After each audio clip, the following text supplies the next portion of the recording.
Thanks. Good evening, everybody, and thanks for dropping by. I'm really happy to be doing something other than just talking about law for a little while. This is a seminar that allows us to make fearless predictions and idle speculation. The idea of this amateur radio in the future concept came originally, I think, from Billy Pasternak. We did a similar seminar at the Pacificon convention this last fall in Santa Clara, California, and we had some folks talking about what they thought amateur radio would look like 100 years from now. Well, that's a little far off in the future, and when Bill and I were talking about that session, which, notwithstanding the fact that it looked a little too far off down the road, it was a fun concept. It was something that allowed us to do some speculation about how far amateur radio had come in the last 100 years, essentially since the ARRL was formed, and where it might be going in the next 100 years. But with respect to that, it was impossible to be wrong because none of us are going to be around in 100 years, and so that was just a little too up in the clouds. So Bill and I were talking about doing something that actually had a chance of being a little more down to earth, and so we were thinking about what amateur radio might look like in 25 years, in 2037.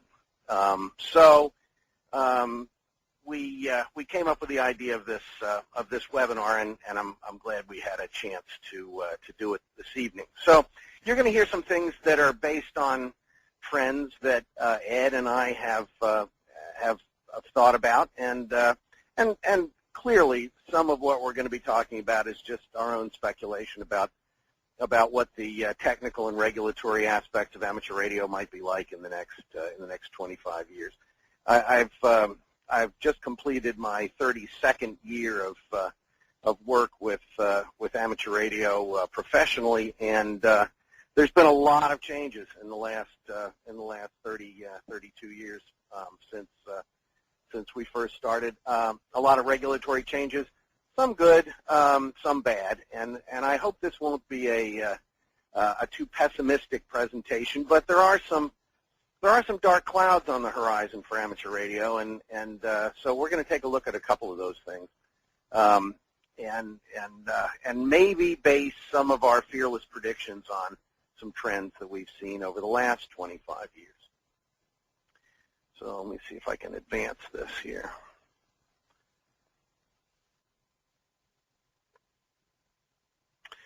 Well, first of all, who will be regulating amateur radio in 2037? As we all know, FCC regulates all non-government radio now, but there have been and there still are discussions about merging the FCC with NTIA, which is the administration's telecommunications advocate, the current administration's advocate, and it's also the representative of government and administrator for government radio spectrum. The Commerce Department is a logical place to relocate the Federal Communications Commission, and there has been talk about putting the two telecommunications regulatory entities together. How would that change things? Difficult to say, really.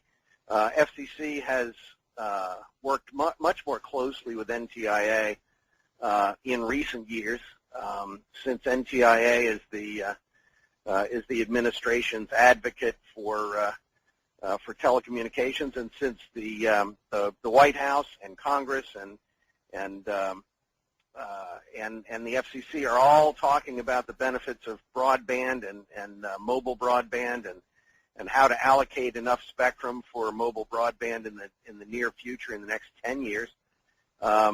They're all singing the same song. So there are reasons to believe that amateur radio might be regulated by the Commerce Department coming up. Whether or not amateur radio is viewed as an experimental radio service or an emergency communications service may have some effect on how it's regulated in the future and who regulates it. Amateur radio is, in my view, principally an experimental radio service. But there are those who don't feel that way. And one of the principal justifications for amateur radio is the value of the avocation in emergencies. Recently, the FCC divided its wireless bureau into essentially two bureaus, the Public Safety and Homeland Security Bureau and the traditional wireless bureau. And it was a question for a little while as to whether or not amateur radio would migrate over to Public Safety and Homeland Security. Indeed, there are some people at FCC in that bureau who believe that they should be regulating the amateur service. But right now, amateur radio is regulated by the Mobility Division of the Wireless Bureau, along with aviation, citizens radio service, marine radio, and other fairly specialized two-way services. But amateur radio might be regulated quite differently if it is perceived in the future as principally an emergency communication service. So we don't know. Clearly, the emphasized value of amateur radio is in emergency communications. So there are those who think that it would be useful to regulate amateur radio in a portion of the Federal Communications Commission that regulates public safety and emergency communications radio services. Spectrum auctions. It's the word of the day. I have another slide on this subject, and I won't get into that now. But the theory is that the radio spectrum is not a public trust anymore. Instead, it's an economic commodity.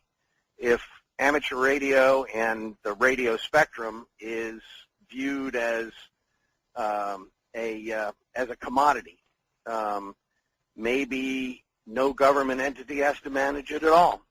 Way back about 10 years ago, the FCC chairman was a guy named Reed Hunt. He wasn't particularly accessible to amateur radio during his tenure as FCC chairman. And there's a quote from him that I'd like to read briefly. In 1996, Reed Hunt said that his agenda for the coming year with respect to spectrum policy was, quote, "Spectrum should be put to its most valued use. The Commission should trust markets to assure this result, although we should act as the register of deeds for spectrum licenses, maintaining information as to which firms hold what licenses. Auctions allow markets to determine who will use the spectrum. We should also rely on markets to determine how the spectrum should be used. The Commission should move away from the old top-down central planning approach of the past towards a decentralized approach that allows the spectrum licensee, rather than the government, to determine how spectrum will be used." Now, that theory sounds completely foreign to us, but it's one that has gained a good deal of traction in the last 20 years. And there's no doubt but that the United States government, especially the United States Congress, views the radio spectrum as a means of escaping the budget deficit for funding social programs, and as a means of avoiding government overregulation. Perhaps no government entity needs to manage the spectrum at all. Not a comfortable thought for us. So, will amateur radio be regulated at all 25 years from now? There are other things that indicate that maybe a lot less government regulation of our avocation is in the cards. Smart radio technology, listen before transmit, or contention-based protocols, as the sophisticated telecom people tend to put it. Those new technologies make dividing up the radio spectrum which we've been a great beneficiary of, somewhat of an archaic concept. Suppose you can turn on your rig and it will automatically find an open channel to use, and another amateur radio operator can hunt down your transmission, and you can establish communications that way. If that can be done in the amateur service and in other radio services using narrowband technologies or using spread spectrum technologies, why do we need to divide up the spectrum into small chunks? And a lot of people are asking those questions right now. So smart technology, listen before transmit protocols, not perfected right now perhaps, but maybe 25 years from now, that will be finally the straw that breaks the camel's back for the somewhat old-fashioned idea of dividing up allocations by radio services. If the government continues to view amateur radio or to view the radio spectrum as a commodity to be bought and sold, and for the just like land is, and for the government agency that regulates it to be nothing more than a recorder of deeds, if you will, where does that leave us? We don't have any money to pay for the spectrum that we use. We have a lot of spectrum under the current allocations paradigm, but we don't pay for it, and we're not able to pay for it. And neither are, for example, educational FM broadcasters, public television stations. There are users of the spectrum that can't buy it, so they don't really fit into the commodity, spectrum commodity concept very well. Well, we've had to deal with this spectrum commodity issue for a lot of years, and what we go to the Congress with and what we go to the FCC with is our public park metaphor. Amateur radio is just like a public park. It's a place where anybody who wants to get a license can utilize, experiment with radio, and self-educate, and use it to foster international goodwill.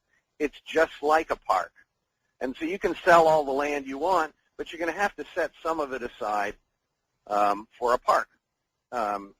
Likewise, you can sell off some of the radio spectrum, but you're going to have to create some public parks. Well, not only do we use that metaphor, but all of the RF equipment, RF device manufacturers use that metaphor as well. The Part 15 devices, the garage door openers, the baby monitors, all of the many, many Part 15 devices all operate without ever buying any auction. They operate on a sort of a public park concept as well. But there's an old theory, an old economic theory called the tragedy of the commons. If you have too many cows grazing in a public commons, like the Boston Commons, for example, you have too many cows grazing, they will ultimately use up all of the grass and ruin the availability of the commons for other people to use. So if you put too many people in there, too many RF users into the spectrum public park, it becomes unusable. The best examples of those are the 902 to 928 megahertz band, the 2400 to 2450 megahertz band. There's too many Part 15 devices in there. They're called junk bands. There's too much noise for anything else to go in, and the public park is ruined. Why would you want to license hams in, I didn't change that date. I got the date wrong. It should be 2037. Why should we license hams in 2037?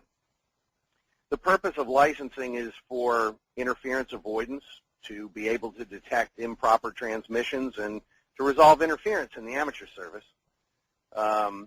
There might be different purposes if a purchaser of spectrum buys an economic area license and wants to use it for broadband, for example.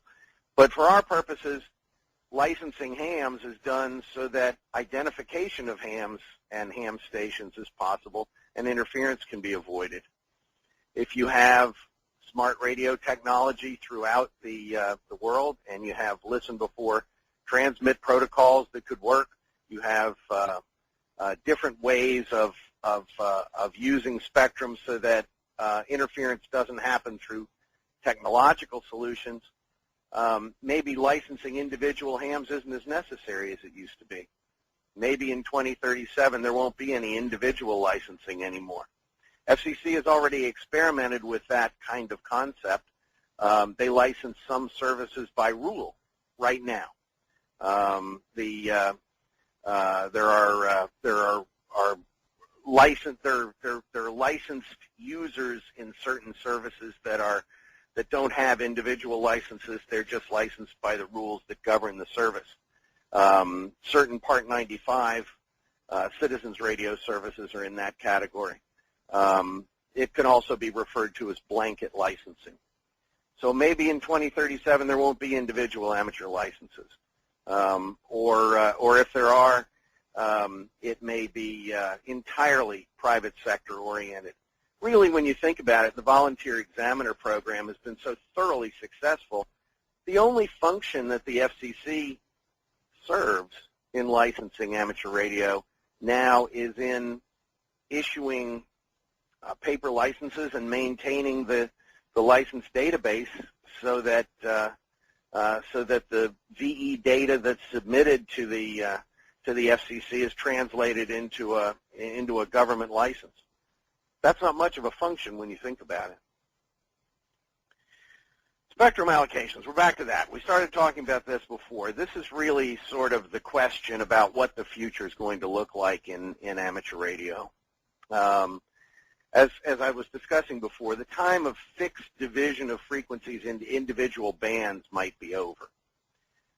Right now, the entire radio spectrum is fully allocated, and the only way that new RF uses can be accommodated are either by reallocating the spectrum from one use to another, or more likely, or more often these days, by the concept of what FCC calls spectrum overlays. If you have the radio spectrum used by amateur radio operators and somebody comes up with a new idea, here's an example that is exactly what we're talking about. A company called Savvy Technology develops RFID systems that they think are very valuable in homeland security and tracking packages in big commercial warehouses, protecting the homeland from terrorism. Suppose somebody comes up with a fabulous idea for helping people who have mobility problems that can be helped and can walk again through neural stimulators that are implanted in the body that require transmissions from a belt-worn device, and these devices happen to operate in our 420 to 450 megahertz band. The FCC has been actually confronted with both of those examples and has said, gee, we really think these are good public interest type uses and they ought to be accommodated. They need to be accommodated.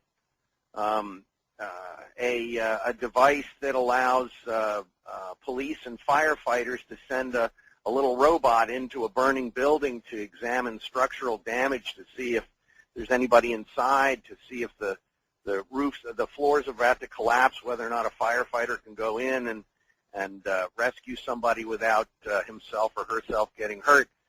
That's a technology that, according to the manufacturers, really ought to go in our 420 to 450 megahertz band. What FCC does there is it does spectrum overlays. It will find out, it will make a determination that these devices can operate in the band without suffering interference from amateur radio and without causing interference to amateur radio. That sounds terrible to us because we don't always agree that these spectrum overlays are compatible sharing arrangements. But when you think about it, we're sharing with the federal government in just about every band that we have up above 222 megahertz. So we're the spectrum overlay that came in in some of these bands. So it's hard to be so exclusive as to say, well, nothing can come in here. That's just not a concept that will work anymore. A similar related concept is FCC calls interference temperature. You don't hear that term as much these days, but it's still floating around. The idea is that you determine how much additional noise floor increase a particular service can tolerate without suffering dysfunction. And the Commission uses the interference temperature metric to decide whether to do spectrum overlays of new technology in existing allocations. Over the last 32 years that I've been working with ARRL, amateur radio allocations have been severely compressed, either into smaller segments than we used before. The best example of that was that the amateur service used to have access to the entire 2300 to 2450 megahertz band. We had the whole thing. We now have 2300 to 2305, 2390 to 2400 megahertz, and half of that is shared with flight test telemetry, and we have access to the 2400 to 2450 megahertz junk band that's full of Part 15 and Part 18 industrial, scientific, and medical devices. So we've lost big chunks of that segment, big, huge chunks of spectrum, either through reallocation or by virtue of incompatible sharing partners. If individual frequency allocations continue, probably over the next 25 years, this same trend is going to continue.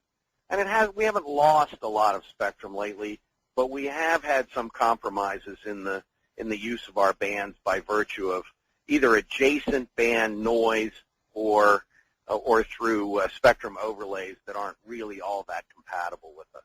Best example of that, a good example of that, is the wireless communications service up above 2305 megahertz.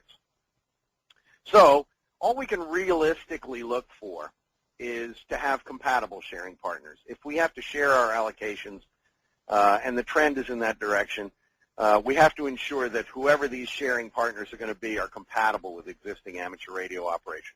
That's not that easy to do, since we have such weak signal reception and very sensitive receivers in just about every aspect of amateur radio that we do. We're a very delicate radio service, not quite as delicate perhaps as radio astronomy, but delicate nonetheless. Now this last slide is really depressing. There has been a very recent trend in the disregard of amateur radio in spectrum allocations decision making. BPL is that way. For those of you who have paid close attention to the BPL decision that came out fairly recently, that ARRL is now again challenging at the FCC. The FCC said, look, we're willing to take the additional risk that there's going to be some interference to the amateur radio service because broadband over power lines is such a wonderful, exciting technology. They completely ignored the fact that it failed in the marketplace. And I'll give you a little heads up that nobody else knows except the people that are on this webinar right now. Pay close attention to Dave Sumner's upcoming editorial in the next issue of QST. Wait for it. It's really, really good. And it's on the subject of BPL. So you'll have something to look forward to with your next issue of QST. RFID systems, kind of the same thing. FCC said, look, we're going to allow very, very high power RFID systems to operate in the 433 megahertz band range, right near amateur weak signal segment. And the reason we're going to do that is that these have such a great public interest justification. So, it's not only the amateur service that's in this sort of back of the bus kind of perception. You may have noticed that over-the-air TV broadcasters are way in the back of the bus when it comes to whether or not their spectrum is going to be taken away for mobile broadband. That's a rough go for them. And all the traditional allocated radio services are being re-examined now, and there are no sacred cows. The National Broadband Plan, I think, in the next 25 years is probably going to have more impact on amateur radio than what people might think.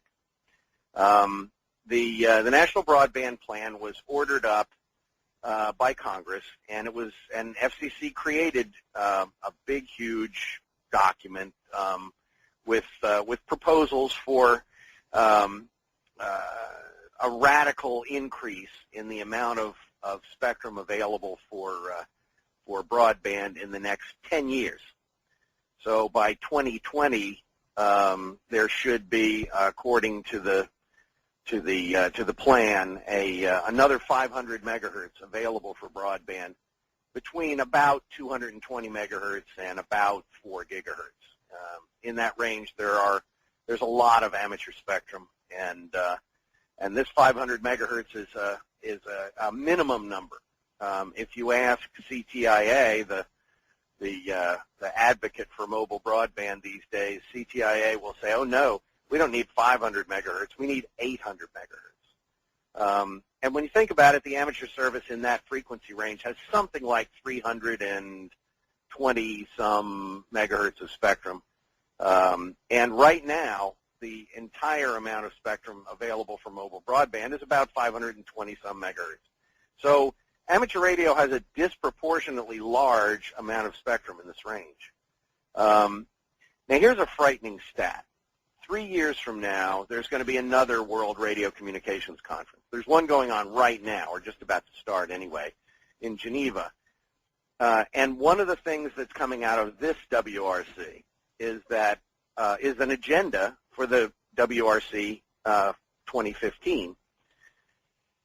There is definitely, for sure, going to be an IMT, mobile telecommunications, meaning mobile broadband, frequency allocation item on that agenda. There will be spectrum allocated worldwide for mobile broadband at the WRC. Now, decisions that are made over there are going to come directly back and be implemented probably here. The United States doesn't have to do exactly what the WRC decisions are on IMT allocations in Region 2, but you can bet they want to. So those decisions that are being made about what bands are going to be reallocated for mobile broadband in 2015 are going to have a profound effect on the amateur service, at least in the frequency range 220 megahertz to 4 gigahertz. I think that the National Broadband Plan is the broadest based spectrum threat to amateur radio, UHF, and low microwave allocations ever. The NTIA and the FCC came up with a list of candidate bands for reallocation. One of the bands that's on that list for a short-term reallocation is our 9-centimeter band at 3,300 to 3,500 megahertz. That is in some serious danger right now domestically of being lost to amateur radio. Our best ally in trying to keep that is the Department of Defense, which has some fairly important military radars in there. But nonetheless, the NTIA, which is supposed to be protecting the military radars, has that band on a list of bands to be reallocated. Now, ARRL isn't just sitting around waiting for the next 10 years to see what drops out of the sky and react to it.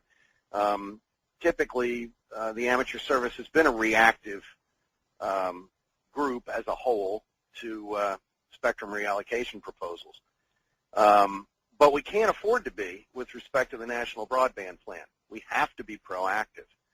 So the ARRL formed a committee, and the committee worked very hard over the last 12 months and prepared a threat analysis and strategies for protection of the spectrum that's threatened by the National Broadband Plan. That is not a public document because it includes strategies that we intend to use to protect our allocations, and we don't want to disclose that because we don't want that to fall into non-amateur hands. But the point is, it's a proactive, not a reactive defense strategy. In the next 25 years, the National Broadband Plan is going to change the landscape for all radio services in the low microwave range, guaranteed. Antennas. The next 25 years, if it looks anything like the past 25 years, is going to be something of a mixed bag. One of the ARRL directors in a recent report to the board of directors mentioned this, and I agree with him, although it's a bit of a pessimistic assessment. His point was that the urbanization and suburbanization of the United States, with a lot of people moving out of rural areas and moving into urbanized and suburban areas, translates to increased antenna regulation and decreases HF operation. If you are living in an urban or suburban area and not out on a farm someplace or in a rural area, you're less likely to have a lot of HF antennas around. If you move to a urbanized or suburban area, you're much more likely now to be unable to put up an HF antenna because of CC&Rs, covenants, deed restrictions, private land use restrictions. We got in the mid 80s some help from the FCC by our PRB1 declaratory ruling and subsequent codification in the FCC rules. But in the cases lately, the protections afforded by PRB1 have been substantially eroded. There is a sophisticated municipal government, well, there are sophisticated municipal governments. The city and county attorneys are very skilled in antenna regulations, whereas they weren't back in 1985. And the courts, after giving voice to the FCC's preemption policy that they came up with in 1985, have pulled back quite a bit. There are some very dangerous case precedents in California. One came from the area up around the San Francisco Bay Area, a case called Howard versus Burlingame, and one in very recently in Palmdale, California, that went to the Supreme Court of California that very seriously gutted the policies that the FCC enacted in 1985 in PRB1. And if we go back to FCC now, which we've done a couple of times, there is virtually no chance of getting an expansion of that policy. ARRL has made a lot of legislative efforts to reform the law on private land use restrictions, CC&Rs, covenants, conditions, and restrictions. We're working on that as hard as possible, but that's not an easy thing to do. So the fearless prediction for antennas in 2037 is increased regulation and decreases in the number of very large antenna arrays that can be installed in suburban or urbanized areas. That's about it for my fearless predictions. I hope it's not too depressing, and I think you'll be a lot less depressed after you hear Ed Hare's part of this. Bill, back over to you. Okay, thank you very much, Chris. Appreciate that. And if anybody has any questions, please feel free to open your control panel up and then type in questions under the questions module. And we'll get the questions, and at the end of the presentation, we'll go through and we'll answer those questions there. We're going to change over to Ed Hare as the presenter. Ed, you've got the message to show your screen. I just clicked the button, sir. Yes, sir. I have to be respectful to him because he is, of course, a division director. So I should be live now, Bill. You are live. Great. Well, thanks, and it's very much a pleasure to have been invited to participate in this. This is actually my first webinar as a presenter, so if I'm a little rough around the edges, I hope everybody can bear with me. Now, I do have to point out that just before I fell asleep during Chris's presentation, I noticed that he stole most of my good ideas, so I'm going to skip ahead to my last slide, and I think, no, I'm kidding, of course. So at any rate, to start things out, when I was asked to do this, at first I said, well, this is going to be really easy. And I sat down in front of a computer and I says, well, wait a minute, what do I know about 25 years from now? What could I say that would not be the same old cliches? And after hearing Chris's excellent presentation, I'm not too sure that I've not included some of the same old cliches. Chris and I had some similar ideas in some ways, some different ones in others, but this was far from as easy as I thought it was going to be. I'll give a little background just about me, my work in the lab. I'm going to try to speed through this quickly. A lot of folks have seen my presentations in the past. And Chris ran through a good fair piece of time there, so we're not going to have to stretch this out by any stretch of the imagination. But I work in the ARRL lab here. We're doing product review testing. We provide a lot of technical information for amateur radio. We have a top-notch RFI program. I work very closely with Chris on spectrum protection issues, often writing some of the exhibits that we provide to the FCC. And, of course, a lot of my work over the last while has been in the area of broadband over power line. But I've done some work on the RFID devices for Chris, some of the radar and other issues. So they generally keep me pretty busy.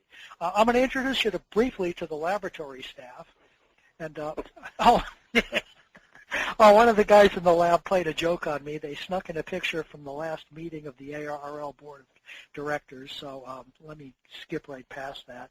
Here in the lab we have me, sometimes lovingly known as the lab dad, Zach Lau, W1VT, our senior lab engineer, Mike Gruber, W1MG, he's our RFI engineer, and I can't get him to become K1RFI. For some reason, he likes the W1MG call. Now, he insists it's not because of his last name. He says it's because of his love of MG automobiles. We don't think we believe him. Bob Allison, WB1GCM, he's our product review test engineer. And we have a part-timer, Tony Nesta, our admin assistant. Well, those of you who haven't seen my presentations, this would be me. Every time they feature my picture in QST, membership takes a dive. But I'm lovingly known as the lab dad. I've been a ham since 1963. Interestingly, the timing of this at 25 years works out rather well. I've been at ARRL since 1986, roughly 25 years ago. And roughly 25 years before that, I was licensed. So I'm going to take a close look at some of those time periods and decide, if we can use that to take a close look at the future. My ham interest, probably almost exclusively QRP CW.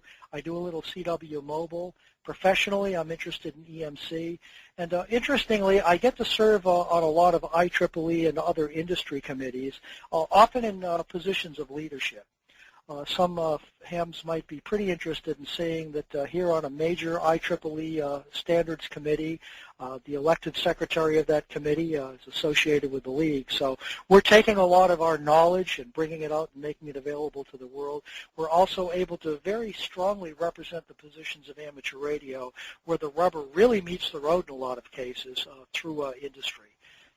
It's kind of nice to be running with the big dogs. In fact, not only do we run with the big dogs, we're often leading the pack. Now, here's a picture of me in my hippie days. Not too long ago, you'll notice, holding an HW8 I used to do a worked all states with a quarter watt. Here's a picture of me fishing. Well, frankly, not having a very good day. Chris Imlay and I occasionally go fishing after the board meeting, and he's seen me have great days fishing and not so good days fishing. Now, I really wish Riley were here because this particular photo is interesting.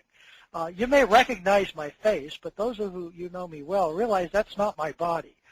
Riley went off and did a fishing trip and caught this fish, and I had our graphic arts people Photoshop my head onto it. I showed this to Riley. His only reaction was to sputter a lot and mumble something about my stealing his fish. Here's Zach Lau, W1VT, our senior lab engineer, doing what he loves to do best, which is putting something together. He's also pretty interested in microwave operation and development, so he's going to play a strong role, I think, in some of the things that Chris was talking about trying to defend some of that spectrum. Bob Allison, our product review test engineer. Mike Gruber, RFI engineer. This shows a shot of the ARRL lab. Now, I will confess this is not the day we cleaned the lab for the company brochure. The lab has occasionally been known to be even a little bit less neat than this. Bob and Mike have both spent time in our screen room, and this shows you a close-up of some of our test equipment with some somewhat newer equipment, some somewhat older equipment, and every year we're trying to add a little bit to try to keep it a little more up-to-date and keep it as reliable as we can for product review testing. We also have an operators club here at headquarters, W1HQ. This shows here a basic station we put together for a lot of the new hams on staff. We have a VHF setup over here, and we have an HF setup that hams can use as well. And those of you who come to the lab will get to see a couple things, as we have a nice display case that holds some of the projects, and not yet photographed, but Bill can describe it a little bit maybe as he runs around the division, but we're gathering all of the vintage equipment here at ARRL headquarters, and we've actually created a nice little museum room that most interestingly is going to contain 3 functioning vintage stations that would be available for members to use if they wanted to run some of the older equipment. Among the things that I won't run through the story today, but those of you who have seen it or read the article about the incredible saga of the Tuna Tin 2 realize that the League has been developing projects here in the lab for quite a few years. Well, having been through a little bit of background for you, let me try to get on to the meat of what we're here to talk about. So I did manage to conjure up the crystal ball and can take a little bit of look at what I think our future may bring to us. Well, to look at the future, I want to look at the past. I was hired at headquarters 26 years ago in 1986, and I was first licensed in 63, so each of those was roughly a 25-year time span. And I want to look a little bit that far back to start to predict what things might be like in 2037. Obviously, looking at the past is a great way to predict the future. It's also a good way to be entirely wrong about the future, and I plan on being around 25 years from now so we can find out whether Chris is smarter than I am or I'm smarter than he is. I think I know the answer, but time will tell. 1961 to 1986. Well, all of the technical advances that we saw in 1986 had echoes from the past. In 1986, of course, personal computers were really becoming common. Well, in the 1960s, computers were big and bulky, but they existed. In 1986, hams had a number of satellites in orbit, and in 1961, the first amateur satellite was launched. Now, Oscar 1, by the way, was the first non-military object in space built by amateurs. I'm pretty proud of that as a licensed ham even today. In 1986, of course, the world had become solid state. In 1961, transistors were around, although they weren't necessarily in widespread use. But everything that you saw in 1986, you could start to see the start of that in 1961. Well, looking forward to 2012 a little bit, in 1986, of course, personal computers were just starting to be used. Well, now we can't live without them. You know, we had a power failure here in New England, lasted about 7 or 8 days at my house. I managed to live without television. I managed to live without lights everywhere in the house. We did fire up a generator, but I found myself horribly missing the internet because a lot of the work I do at home, I mean, I've been known to fire off emails at 2 in the morning, I just wasn't able to do from home. So I found that those computers have really become a major part of our life. But they were around 25 years before that. In 1986, we were just starting to see some of the ham rigs becoming more complex. And nowadays, of course, rigs are, well, in some cases, literally, rigs are computers. We have a software-defined radio here in the lab that comes complete with an operating system. And so now you need to drill down through menus to control your radio, and in some cases, you need to actually connect them to a computer to be fully programmed and used. In 1986, the internet was actually around, but it was a real loose collection of university computers, and well, look what it's become today. So most of today's technology, you could see it starting in 1986. Well, if everything in the past had roots that have grown into now, I think if we can see the roots in our present that are going to grow into the future, we might have a better idea on what radio might be all about then. Well, one thing we know, change is certain. We look over the almost 100 years of amateur radio, and we've seen it go through many, many, many changes.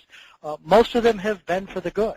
And 2037, I think we're still going to see a mix of the technical interest in amateur radio, the emergency communications and public service, and a lot of hams who are hams just to have somebody to talk to, just to really appreciate the social aspects of amateur radio, both locally and around the world. Well, we also know that every change between now and 2037 is going to be accompanied by great angst and wailing and gnashing of teeth. The soapboxes will come out, and bad things will be predicted as a result of each and every change. Every change is going to be predicted by someone to be the end of amateur radio as we know it, and of course, somehow, it'll be the fault of the league. And of course, we know that the FCC and broadband over power line, well, no, maybe they won't change by 2037. My speculation is they will still be trying to promote broadband over power line as the next great hope for rural America to get broadband. This, of course, shows the FCC and NTIA view, jokingly, of course, of the use of spectrum. Well, let's segue on that a little bit to what's not going to change. Well, what won't change over the next 25 years? Well, I'm firmly convinced that amateur radio will be around 25 years hence, alive and well, and it'll probably be much better integrated with other radio technology.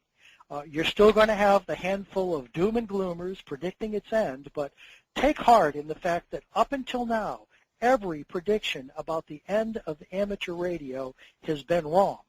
Amateur radio will still have a strong technical component. It will still have a strong public service component. Both of those are going to continue to be important to amateur radio. I like some of the points that Chris had made about the fact that when it comes to protecting amateur spectrum, that public service component is critical to our ability to maintain use of spectrum for the technical part of the amateur radio service. When our folks go down and talk to Congress critters about amateur radio, they don't talk about the great work Ed Hare has done in the ARRL lab. They don't talk about the great work developing new 10 gigahertz preamplifiers that might have the best noise figure ever seen in the universe. They're going to talk to these people about what they're really going to understand best, the public service that amateur radio provides. The doom and gloomers, of course, will still be predicting that amateur radio can't replace modern technology. Well, it seems to have survived and thrived despite the fact that that's been true ever since amateur radio started. And amateur radio, of course, by 2037 will have been made much harder to enter than it is now compared to what it was when I entered in 1963, because I like to point out that in 1963, to become a licensee, I studied 3.5 pages in the ARRL study guide for the novice license. Nowadays, we hand them a 200-page amateur radio study guide and tell them this is what they need to know to be a beginner in amateur radio.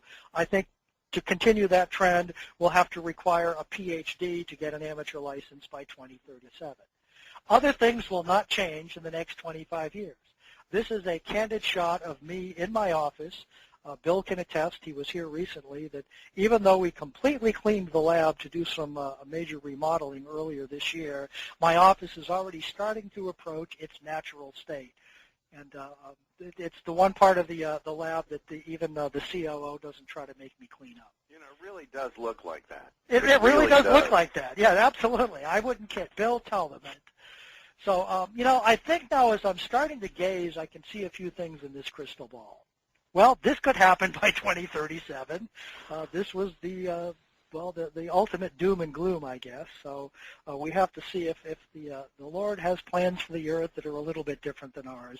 We can't do much about that, so I'll skip right on. I took a look at I couldn't find anything that went out to cycle 26, but apparently in 2037 we should just be at about the peak of another sunspot cycle. So amateur radio will be doing just fine in that basis.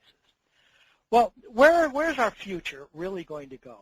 You know, as we look at the changes in amateur radio that have brought digital technology, where we have more new modes in the last 25 years are in common use in amateur radio than existed in amateur radio 25 years ago, I think we're going to see more of the same. This shows you a screenshot from a software-defined radio that's looking across several megahertz of spectrum simultaneously, and it's actually decoding each and every one of those signals.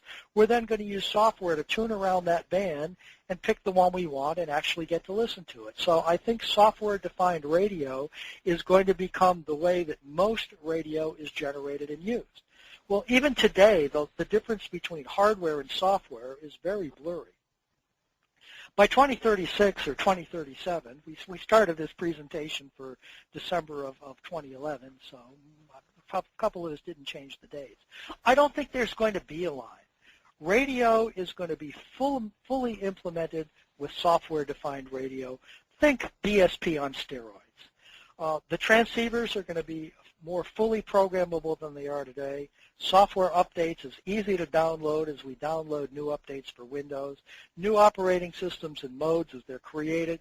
You can just go to a website somewhere on the new SuperNet and download the application to your radio computer, and it's going to be able to do things instantly that it couldn't do the day before. Radios are going to be computers. Data entry, probably things like voice recognition, iPad-like devices, and maybe even a few legacy keyboards might be around. And amateurs are going to be able to use software-defined radio to develop new modes of communication, new methods of communication, the same way we can design new hardware rigs today. Not that hardware rigs will ever disappear. I think a lot of hams are always going to be interested in doing things with devices, but you're also going to be able to do a lot with software that right now we think is done only with pieces of hardware and components. Well, software-defined radio, I think, will change the way we operate. In 25 years, hams will be used radios that will dynamically access spectrum, potentially all spectrum. If some of the paradigms that Chris was describing where allocation of spectrum becomes unnecessary, if you have software, even software that's operating with the entire radio system acting as its own internet, that can automatically find any station wherever it is in spectrum and a geographical location, just like happens right now with cell phones. You know, you call somebody on a cell phone, you don't care what spectrum their radio is using, you don't care what city they're in, you've called their number and the system finds them. Well, I think we're going to see a lot of the same thing in ultimate use of radio, where right now that spectrum shortage could turn into a spectrum glut. Take a look at some spectrum that's used perhaps critically when it's needed, but sits unused most of the time. Our local fire department, for example, has a frequency allocated to it. Well, they only use it for the occasional drill and, of course, when there's a fire. Well, if all of that spectrum could be allocated dynamically, when any time that fire department needed spectrum, it was instantly made available, maybe on a different frequency today than it was the day before, but transparently to the user, they pick up to the radio, they connect with whom they're looking to connect with. That kind of dynamic rearrangement of spectrum on the fly is something that's being developed right now. IEEE committees are developing standards for it right now. Manufacturers are developing radios for it right now. And I think there's going to be an awful lot of that in the future that could perhaps blur the lines between bands for different services.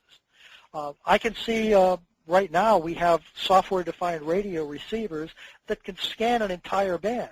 Well, they've even started developing now the ability to look at the content and letting us know who's on that band.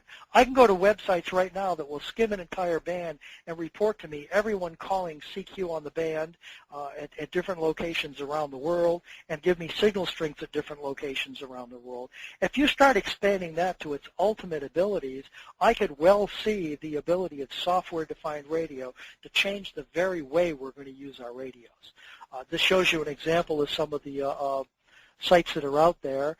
This is showing who was calling CQ on what band, where they were being heard, and of course I've seen amateurs using this to great effect, not only to spot themselves and see how they're doing, but to find other stations as well. Software-defined radio is going to blur the lines. It's going to blur the lines between radio services. We're seeing the start of this today. There's a recent flood of import HTs that are certificated for Part 90, but have been reprogrammed for the ham bands. I think 25 years from now, that concept will have advanced to the point where radios will operate on a broad range of spectrum. They will recognize what's being transmitted, automatically switching modes and frequencies the same way our cell phones do right now. The advantages to this, of course, is especially in emergencies, hams and public service could just instantly 100% easily operate together on common goals. The police and the fire radios could talk to each other. The ham radios could talk to those guys. And ultimately, I think the regulation of spectrum might not necessarily regulate access to spectrum. It might regulate the way that those interoperability systems are going to work together to ensure that the interoperability doesn't cause interference that right now would be caused by the way spectrum is used. Well, software-defined radio, and I thought of this while Chris was talking, so I added this slide, but it also includes transmitters. Software-defined radio uses software to generate transmitted signals. Well, if Chris is right about these future antenna restrictions, I could imagine 25 years from now, software-defined radio superstations, accessible perhaps via the internet, put in locations where you can put up good antennas that could allow licensed amateurs to log on to that transmitter that's generating a broad signal across the entire band, filling each little channel within that band with a different actual amateur signal, the same way software-defined radio right now listens to all of that spectrum, so that all those hams could have an easy way to operate from a good location, even if they're operating from an apartment. The Internet. There's no doubt that the Internet has changed amateur radio. We can see its echoes now and the roots that are going to be growing into the future. Well, I think by the time 25 years from now happens, amateur radio will have developed a nationwide amateur radio digital backbone using a broad range of frequencies and technologies as only amateurs can do and do well.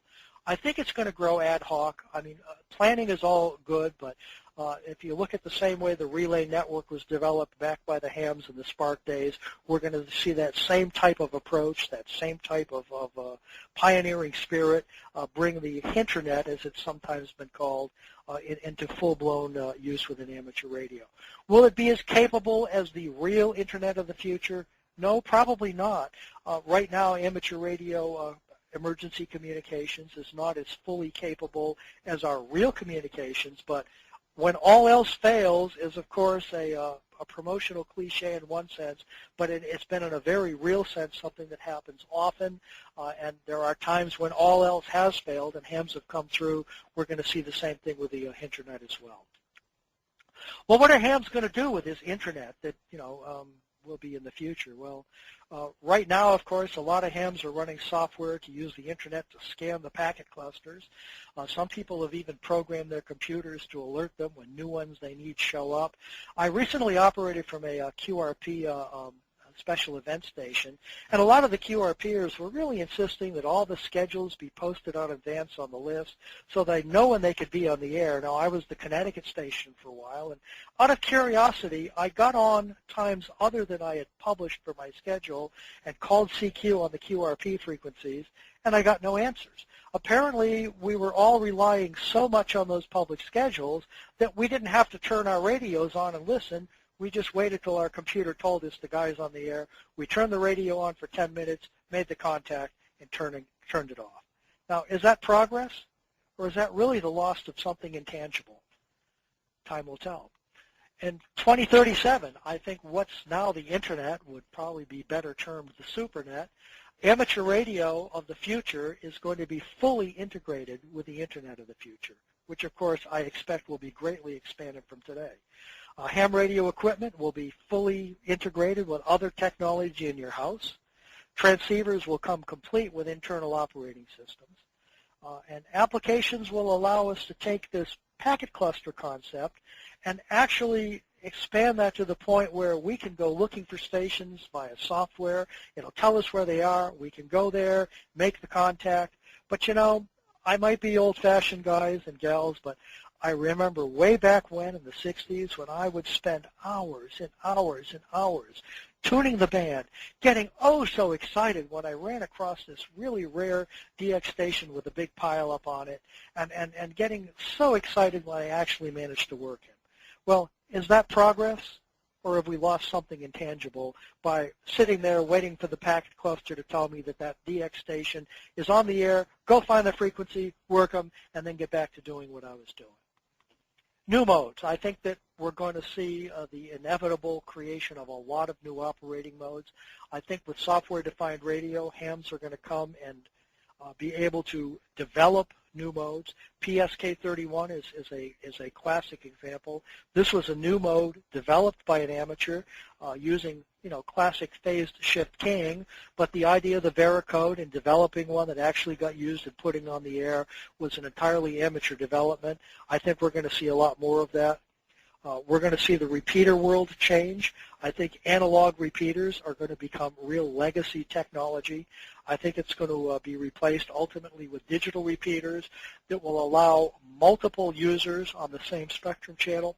Right now, the repeater paradigm is such that we are limited by the maximum number of possible users, where we have a lot of repeaters that are used but might spend 50%, 90% or more of their time not being used, and in the meantime, nobody else can use that pair. Well, if we could imagine ways of multiplexing all of these repeaters together so that anytime someone wanted to get on the 2-meter band on a, quote, repeater, a virtual repeater could be created, excuse me, out of the multiple repeaters that are there.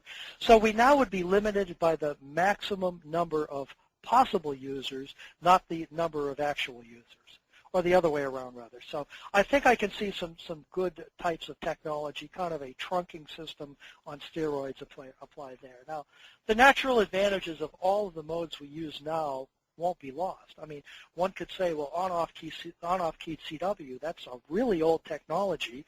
Well, yes, it is, but it's one that continues to be used in amateur radio because it has tremendous value.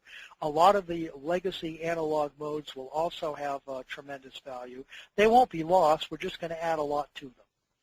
New bands. I think that, if we have bands at all, and Chris may be right, I think we'll have more spectrum than we have today, although a lot of this spectrum is going to be shared using cognitive radio and other dynamic spectrum accessing techniques, where amateur radio could probably successfully coexist if the proper types of cognitive radio, listen before talk, and other similar things can be implemented into good rules.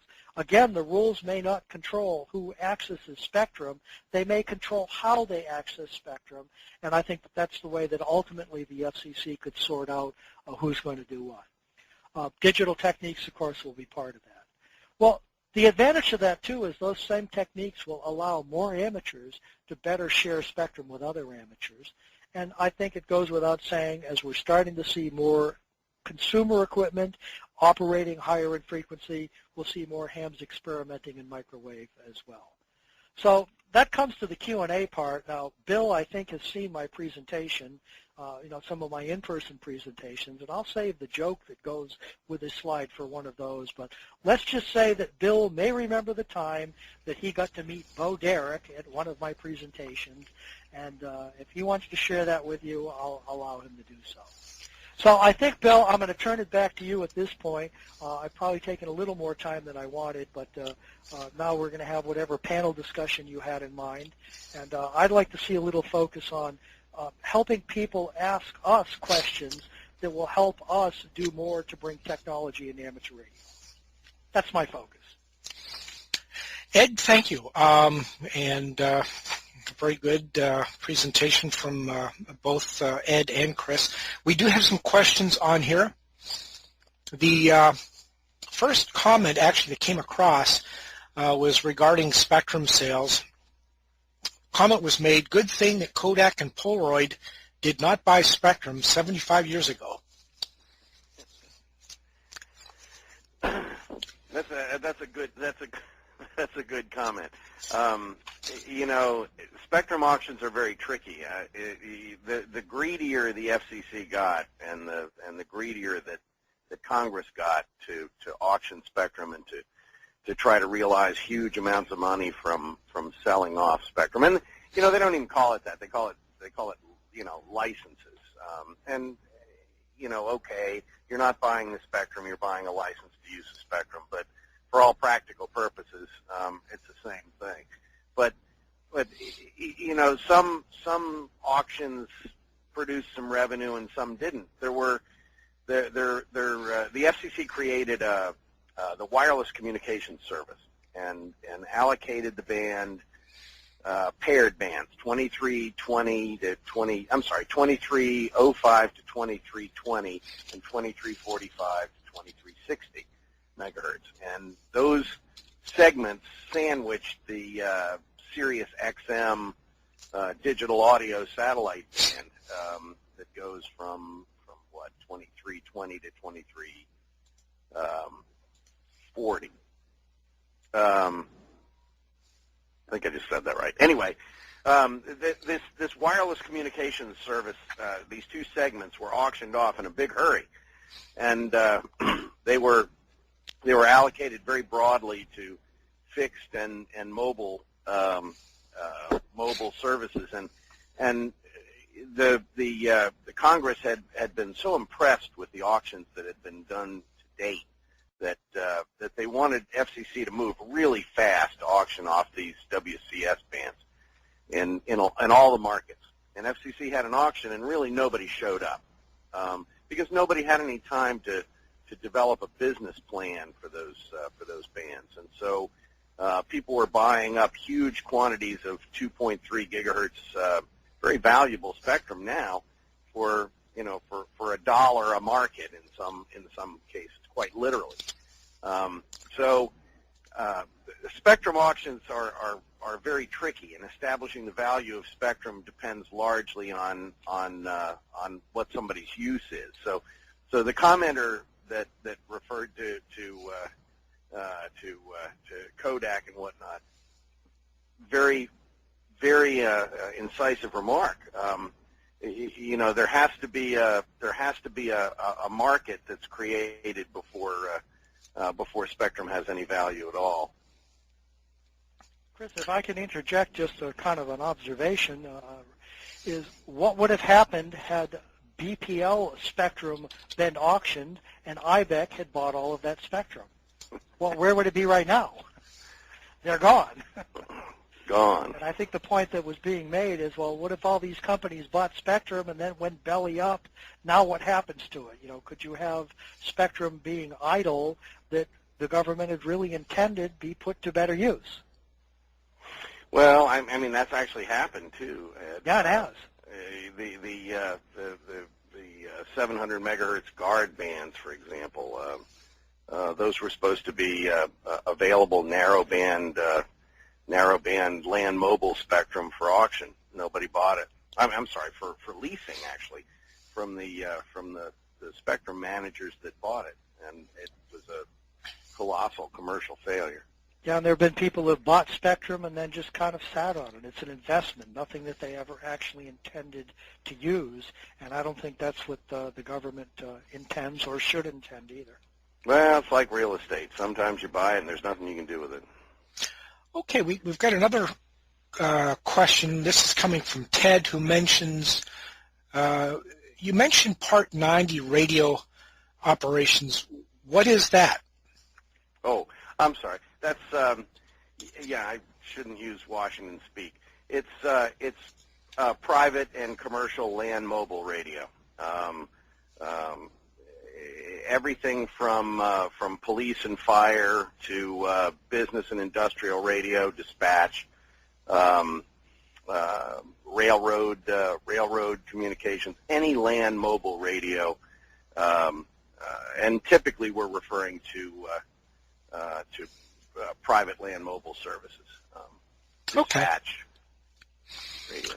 Okay, Bob has a question. Said for Chris, what are the future issues within amateur radio relating to our own spectrum management, such as frequency coordination, and any failures in self-regulation of VHF frequencies allocated to repeater owners? And more specifically, how do amateurs manage decisions on who owns a long-in-use repeater frequency if new progressive groups have no frequencies available to them for new allocations on congested bands? Gee, that's a webinar, Bill. That's a webinar all by itself. A big, huge topic, and not a lot of time to deal with it. Let me just make a couple of points about that. Okay. There's a general perception that that a repeater is put on a frequency, and that it constitutes there's some sort of proprietary right that goes along with that. The FCC rules have never supported that concept. The idea of putting a fixed station in a given location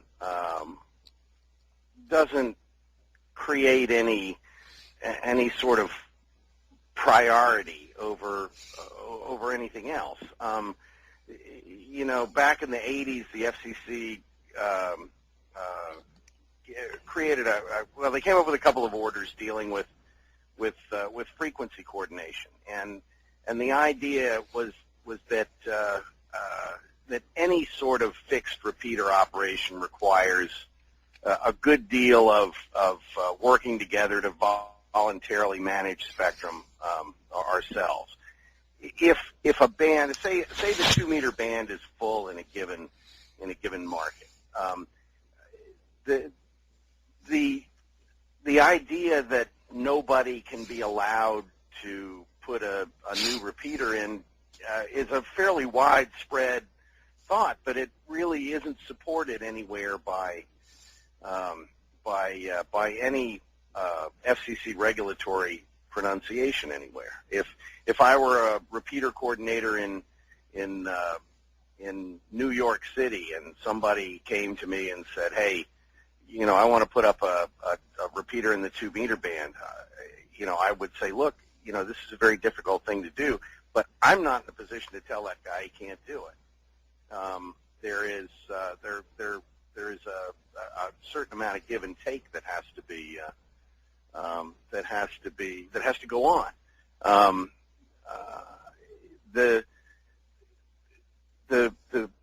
The full band problem is just one of those things that requires a good deal of cooperation, and everybody's got to work together. Maybe the new repeater that goes in New York City can only operate with a couple of watts on a PL basis, and it can't be located all that high. Maybe the person who wants to put up the repeater can be persuaded to use one of our less populated bands. There's plenty of repeater spectrum to go around if everybody doesn't have to be all in the same place at the same time. As to the obligation to manage spectrum wisely among ourselves. What we do reflects on us as a group. There's nothing more embarrassing than having petty problems, petty regulatory problems, and disputes among amateur radio operators make their way to the FCC. It's not a dirty laundry airing situation you want to do, because the next time somebody thinks about amateur radio at the FCC that's in a decision-making role, they're going to think, oh, these guys can't even keep their own backyard in order. There are too many little disputes in amateur radio volunteer spectrum regulation. Sometimes they involve repeaters, sometimes they don't. But we've heard Laura Smith say this a million times. We're really not in a position to be asking for resolution of problems that we should be able to resolve on our own. If the best way to demonstrate to the United States government that we're really not deserving of retaining amateur spectrum is to try to saddle the government with resolution of problems that ought to be resolved in the private sector. Long answer to a short question, but there you go. Good answer. Thank you. Let me see here. Steve sends a message. Says, do you mean that flex radio is the only surviving mode in 25 years? Ed? Well, I don't know if I would mean it's the only surviving mode. I think that we're going to see 25 years from now, existing radio technology still being used as well. I think what I'm saying, though, is that we're going to see a lot of software-defined radio coming out where those radios will have the kind of capability we're seeing in the software-defined radios of today. New modes will be able to be developed using those software techniques the same way we would develop a new mode now using hardware. Only surviving? No. Perhaps mainstream amateur radio? Probably. Whatever works best for the most number of amateurs is going to be what the most number of amateurs are going to buy and use. Okay. Alrighty. Next question. Paul asks, what will be the demographic of amateur radio in 25 years? That's a great question. If the past is prologue, then the aging amateur radio demographic is going to continue. But I'm not really sure that that's going to continue in such a linear fashion as it has, especially if Ed's right. If Ed's right, and there's a good deal of integration of the internet in amateur radio. There's a merging, a sort of coming together of amateur radio technology and the other technology that younger people have grown up on. I think you may see a reversal in the trend that we've had over the last 25 years of an aging demographic. New technology means younger people. Ed, Bill, I'll add to that a little bit if I may. One Sure. of the things I've thought about over the years is this aging of amateur radio. And yet, I'll go to the Hamfest, and I see a number of gray faces, including my own in the mirror, gray-haired faces. But I look in these Hamfests, and I see that we have people of most ages involved in amateur radio, with one exception. I don't see the teenagers. Well, we can, of course, say it's because they have the Internet and they have video games and all those things that are taking away from amateur radio.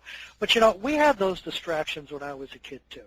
And when I was a teenager, of course, we could be distracted by hot cars, rock and roll, women, and the 60s. And I got distracted by a few of those to varying degrees of success and failure. But there's a change. In 1963, at 13, I became a ham by studying 3.5 pages of study guide. And, of course, I thought I'd climbed a mountain, Bill. Well, if W1BNB, my Elmer back then, had handed me a 200-page book, I'll tell you right now, as a 13-year-old kid, I would not have entered amateur radio.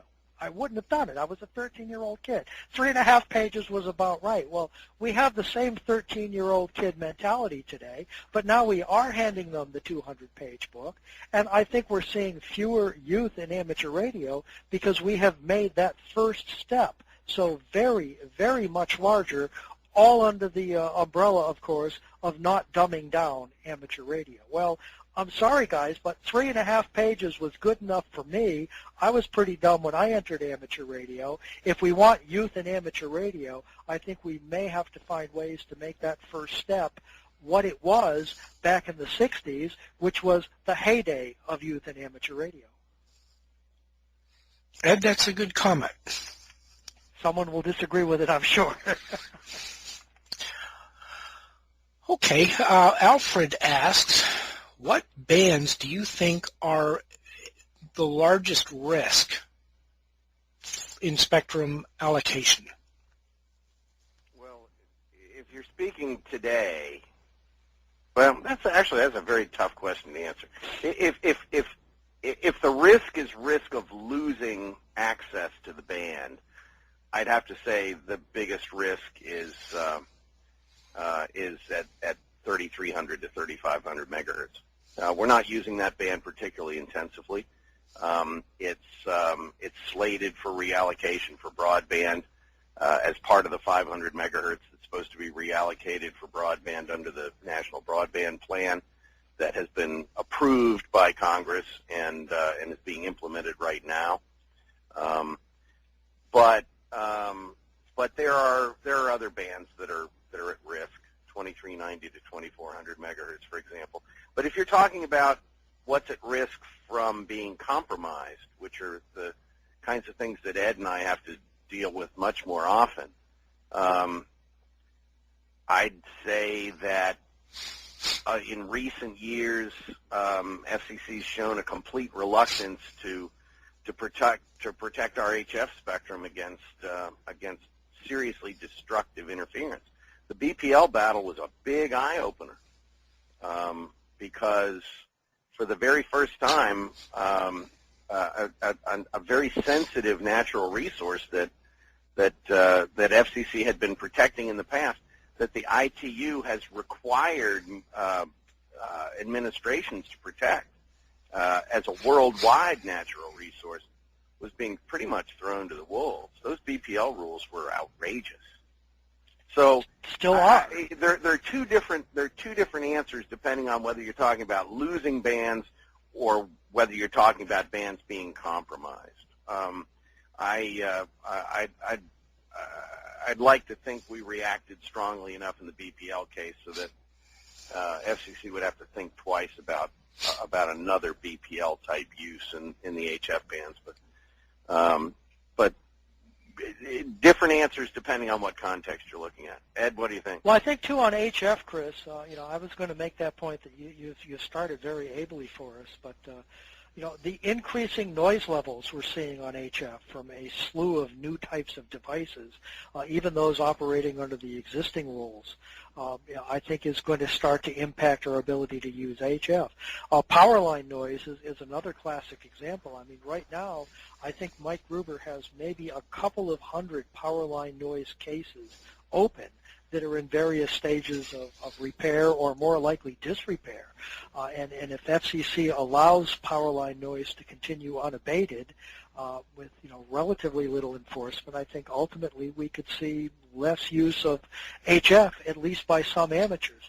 I think Dave Sumner made the point at one of our internal meetings once, is that more hams suffer from power line noise right now than will ever suffer from broadband over power line. And so, the increasing noise levels, the lack of clear enforcement when interference does occur, I think are things that are going to impact us in the future as well. That's a good point. And there's probably a third answer to the question. Take a look at I was talking about the 70 centimeter band before, 420 to 450 megahertz. Very, very important band. Has huge numbers of repeaters. There's a lot of television in that band. Some weak signal operation, and yet one thing right after another is being proposed by FCC to go into that band. It's becoming a junk band in really short order. There are wind profiler radars up at the top end of the repeater segment. There are these recon robotics, movable robot devices, video transmitters. There are medical implant devices. Every time we turn RFID systems, every time we turn around, that band is under attack by some sort of new use that conveniently ignores any in their compatibility analyses, if they ever do any, by the equipment manufacturer. They ignore any compatibility issues with amateur radio at all. All they're worried about is getting into the band under the radar of the government radio location service.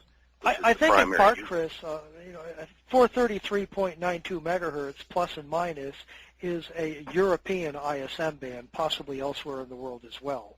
Yeah, when you say ISM, by the way, for the industrial, scientific, and medical. Yeah, and that translates to junk band. Yeah. If there's ISM devices in a band, it's a junk band. So FCC is looking to do harmonization. Manufacturers want to make one product to market worldwide, and I think FCC is kind of moving itself in that direction.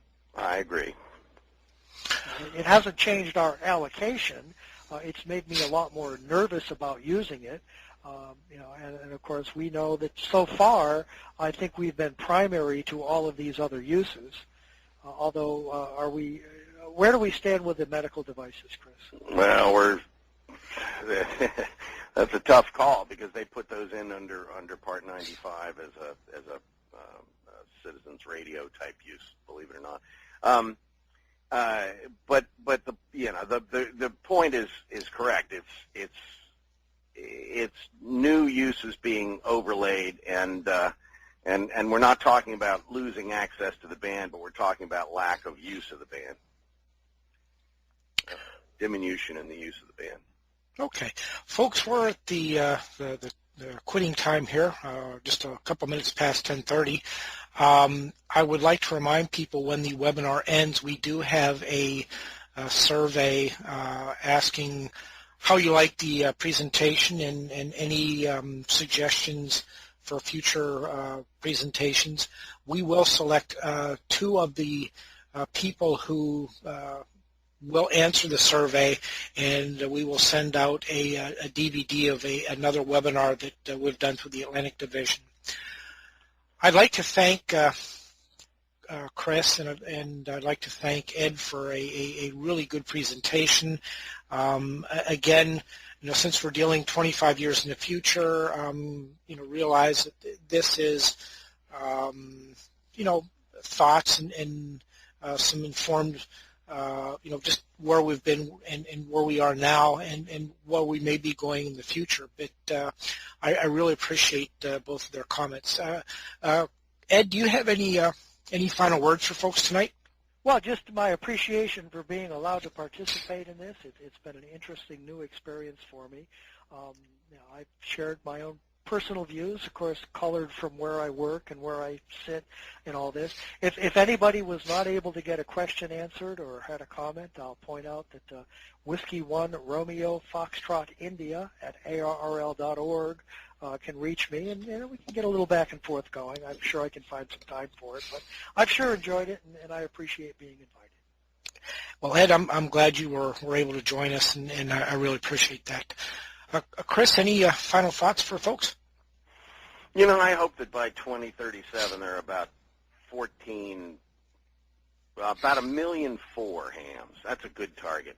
That's twice as many as we have now, right? Well, I predicted 1.5 million, so we're right on. All right. Chris. Well, I'll go with your number, Ed. Thanks a lot, Bill.